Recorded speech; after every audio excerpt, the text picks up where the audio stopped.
ঈদ যাত্রায় বাড়ল কোস্টগার্ড পশ্চিম জোনের তৎপরতা। আলী আজিম মোংলা প্রতিনিধি।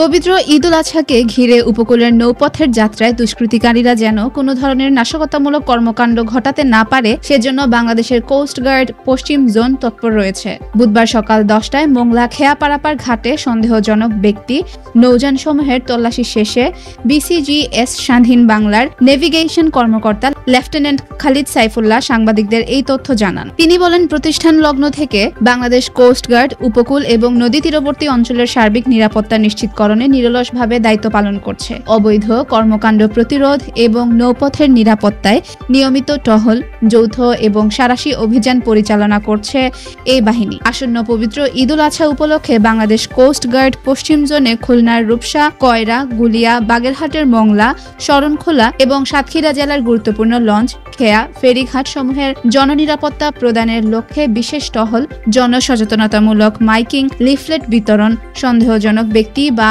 নৌযান সমূহের তল্লাশি এবং যাত্রীদের ব্যাগ স্ক্যান সহ অন্যান্য নিরাপত্তামূলক কার্যক্রম পরিচালনা করে।